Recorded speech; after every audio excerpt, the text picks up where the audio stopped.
ಈಗ ಹಾಕಿ. बोलो भारत माता की जय, बोलो भारत माता की जय, बोलो भारत माता की जय। ರಾಷ್ಟ್ರ ಕಾಂಗ್ರೆಸ್ ಸರ್ಕಾರಕ್ಕೆ ಧಿಕ್ಕಾರ ಧಿಕ್ಕಾರ, ರಾಷ್ಟ್ರ ಕಾಂಗ್ರೆಸ್ ಸರ್ಕಾರಕ್ಕೆ ಧಿಕ್ಕಾರ ಧಿಕ್ಕಾರ, ಗುಳ್ಳೆ ಬೇಕು ಗುಳ್ಳೆ ಬೇಕು ಬೇಕು।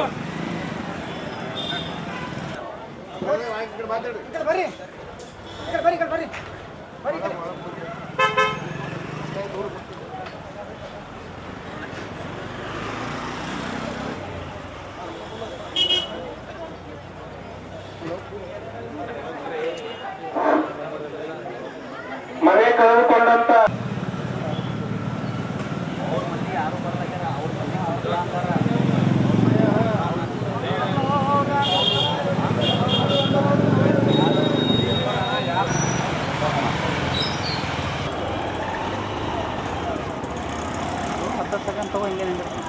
ಹಾಂ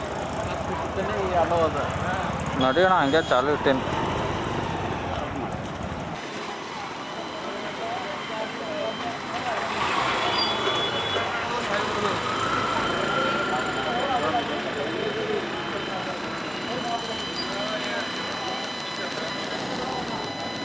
ನೋಡ್ರಿ ಶಾಸಕರ ಕೈಗೊಂಬೆ ಅಲ್ರಿ ಇವ್ರ ಮಾತು ಕೈಬೇಡ್ರಿ ಇವ್ರು ಶಾಸಕರ ಕೈಗೊಂಬಾರ ಇವ್ರು ಅನ್ನ ಹಿಡಿದೆಲ್ಲ ಒಡ್ಲಿಗತ್ತಾರ.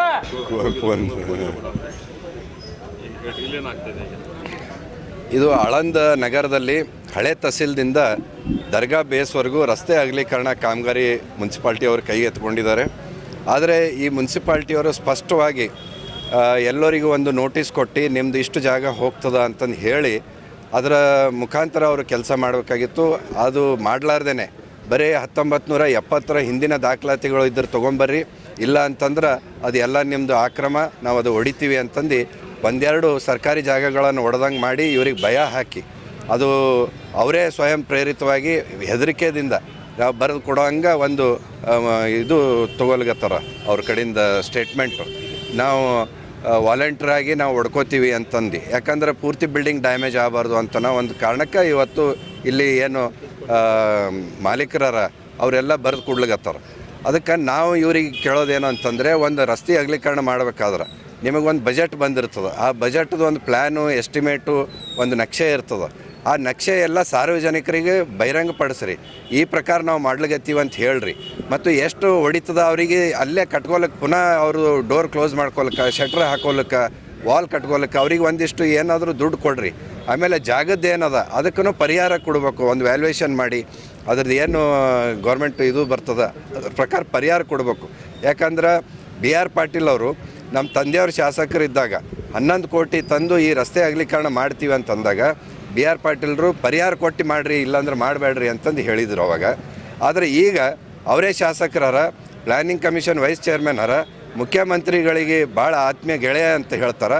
ಆದರೆ ಈಗ ಯಾಕೆ ಇಲ್ಲಿ ಇವರಿಗೆ ಪರಿಹಾರ ಕೊಡಲಾರ್ದೇ ಈ ಕೆಲಸ ಮಾಡ್ಲಿಕತ್ತಾರ.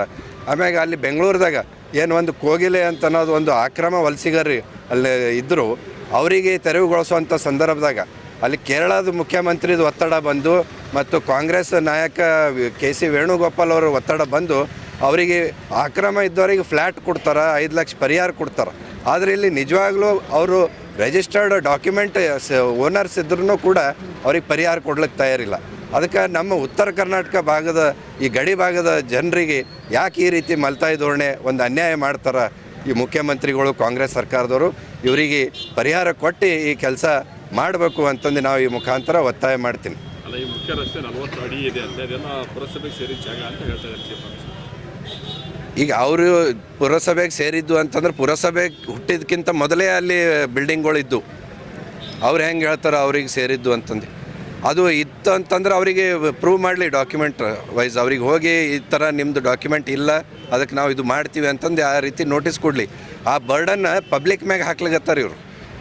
ಡಾಕ್ಯುಮೆಂಟ್ ಪ್ರೊಡ್ಯೂಸ್ ಮಾಡೋ ಬರ್ಡನ್ನು ಪಬ್ಲಿಕ್ ಮ್ಯಾಗೆ ಹಾಕ್ಲಿಕತ್ತಾರ. ನೀವು ಒಂದು ಸರ್ಕಾರ ಸಂಸ್ಥೆಯಾಗಿ ಸಾರ್ವಜನಿಕರ ಒಂದು ಹಿತದೃಷ್ಟಿದಿಂದ ನೀವು ಅವರಿಗೆ ಫೆಸಿಲಿಟೇಟ್ ಮಾಡಿಕೊಡ್ಬೇಕು. ನಿಮ್ದು ಇಷ್ಟು ಡಾಕ್ಯುಮೆಂಟ್ಸ್ ಅವ ನಂಬಲ್ಲಿ, ನಿಮ್ದು ಇಷ್ಟು ಇಲ್ಲ, ಅದಕ್ಕೆ ನಾವು ಹಿಂಗೆ ಮಾಡ್ತೀವಿ.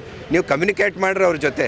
ಕಮ್ಯುನಿಕೇಟೇ ಮಾಡೋದಿಲ್ಲ, ಏಕಾಏಕಿ ನೀವು ತೊಗೊಂಡು ಬರಬೇಕು 1970 ಡಾಕ್ಯುಮೆಂಟು ತರಲಿಲ್ಲ ಅಂದ್ರೆ ಅದು ಆಕ್ರಮ, ನಾವು ಹೊಡಿತೀವಿ ಅಂತಂದು ಒಂದು ರೂಲಿಂಗ್ ಹೇಳಿಬಿಟ್ರೆ ಅದು ತಪ್ಪಾಗ್ತದೆ.